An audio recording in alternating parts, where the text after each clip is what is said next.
നമസ്കാരം. രാജ്യം അതിന്റെ 76ാം റിപ്പബ്ലിക് ദിനം ആഘോഷിക്കുന്ന വേളയിൽ എല്ലാ ഭാരതീയർക്കും റിപ്പബ്ലിക് ദിനാശംസകൾ. Welcome to Ranni Saint Thomas college Ideagora campus blog. 2025 ലോകത്തിലേക്ക് നോക്കുമ്പോൾ ഇന്ത്യയിൽ എന്ത് മാറ്റം വരണമെന്നാണ് നിങ്ങൾ ആഗ്രഹിക്കുന്നത്? ഞാൻ പറയുന്ന പ്രണയത്തിനെ പറ്റി പറയും. നമ്മുടെ കോളേജിലും ഇഷ്ടം പോലെ പ്രണയങ്ങളുണ്ട്. ആരും പരസ്പരം കാണുന്നു, പ്രണയിക്കുന്നു. പക്ഷേ ഇവിടെ നമ്മൾ ജാതിയുടെ പേരും പറഞ്ഞ് കുറേ പ്രശ്നം, അത് മാറ്റണമെന്ന് എനിക്ക് ഏറ്റവും വലിയ ആഗ്രഹം. ഈ സൊസൈറ്റിയിൽ ഈ സദാചാരം എന്ന് പറയുന്ന സംഭവം ഒത്തിരി ഉണ്ടല്ലോ. ഒരാണും പെണ്ണും ചെയ്യുമ്പോൾ നമുക്ക് കണ്ട് ചൊറിയുന്ന കുറേ മാനുണ്ട്. അപ്പോൾ അതൊക്കെ മാറ്റണം. നമ്മളിപ്പോൾ നേരിടുന്ന ഏറ്റവും വലിയൊരു പ്രശ്നമാണ് തൊഴിലില്ലായ്മ എന്ന് പറയുന്നത്. അപ്പോൾ അതിന് നമ്മുടെ എംപ്ലോയ്മെൻറ്റ് ഓപ്പർച്യൂണിറ്റീസ് കുറച്ചുകൂടെ കൂട്ടാനുള്ള കാര്യങ്ങളൊക്കെ നമ്മുടെ രാജ്യത്ത് ചെയ്താൽ കൊള്ളാം.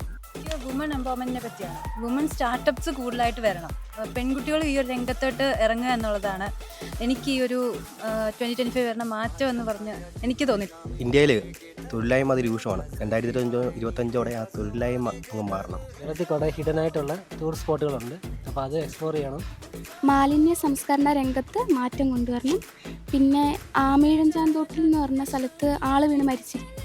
അപ്പോൾ അതുപോലത്തെ ഇൻസിഡൻറ്റ് ഇനി ഉണ്ടാവാതിരിക്കാൻ വേണ്ടി ഉള്ള കരുതലെടുക്കും. നമ്മൾ വർക്കിംഗ് പ്ലേസ് കുറച്ചുകൂടെ സേഫ് ആയിരിക്കണം. അപ്പോൾ സ്ത്രീ പുരുഷ ഭേദമില്ലാതെ എല്ലാവരും ചൂഷണപ്പെടുന്നുണ്ട്. പരിസ്ഥിതിക്ക് ദോഷമാകാത്ത രീതിയിലുള്ള പുരോഗമനം, സസ്റ്റൈനബിൾ ഡെവലപ്മെൻറ്റ്.